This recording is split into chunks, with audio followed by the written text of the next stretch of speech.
Hello बच्चों, आइए प्रश्न को देखते हैं। तो प्रश्न में दिया है कि NO3 के संतृप्त विलयन का प्रयोग लवण सेतु के निर्माण के लिए किया जाता है, क्यों?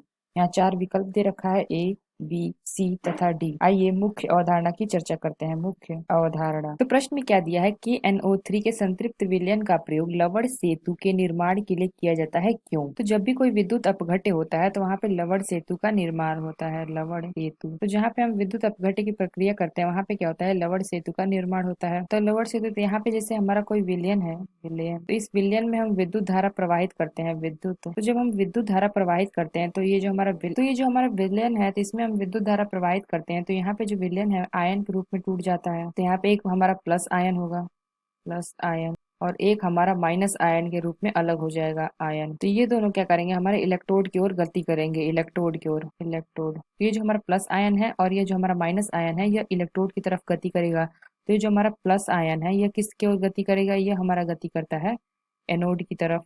एनोड, तो ये जो हमारा एनोड होता है इसमें कहते हैं यह माइनस आयन का होता है। तो जो हमारा प्लस आयन है यह माइनस की ओर जाएगा, यानी कि एनोड की तरफ जाएगा।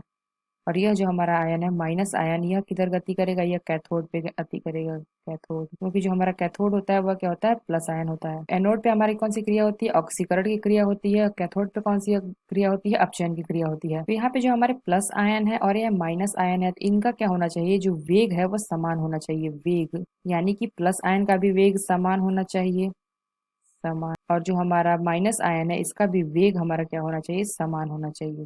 वेग समान होना चाहिए। तो प्लस आयन और माइनस आयन का जो वेग है वो हमें समान रखना होता है। तो समान क्यों रखना होता है, इसका कारण यह है कि हमारा जो लवण सेतु का निर्माण है, तो इसके कारण जो ये हमारा एनोड है और यह जो हमारा कैथोड है, तो इसमें जो क्रियाएं होंगी वह हमारी पर्याप्त मात्रा में और समान मात्रा में संपन्न होंगी। क्योंकि यहाँ पे जो हमारी आयन की संख्या वो समान होगी, तो लवण सेतु भी संतुलित रूप से संपन्न होगी। तो हमें प्रश्न में क्या पूछा गया, कि NO3। तो जब हम KNO3 का विलयन लेते हैं, KNO3 का विलयन लेंगे, तो जो हमारा KNO3 है यह आयन के रूप में किस प्रकार विभक्त होगा, तो ये हमारा होगा K प्लस। ये जो हमारा K है ये हमारा प्लस में आएगा, और यह जो हमारा NO3 है ये हमारा आ जाएगा NO3 माइनस में। और जो इनका वेग होगा वह क्या होगा, समान होगा, K प्लस का भी और NO3 माइनस का भी। तो आइए अपना विकल्प देखते हैं कौन सा विकल्प सही है। तो पहला विकल्प दिया है K प्लस का वेग NO3 माइनस की अपेक्षा अधिक होता है, तो यह विकल्प हमारा गलत है। क्योंकि जो हमारा K प्लस और NO3 माइनस का है वह दोनों समान है, तो इनका वेग भी समान है, तो ये हमारा विकल्प गलत है। दूसरा हमारा क्या दिया है, NO3 माइनस का वेग K प्लस की अपेक्षा अधिक है, तो यह विकल्प भी हमारा गलत है।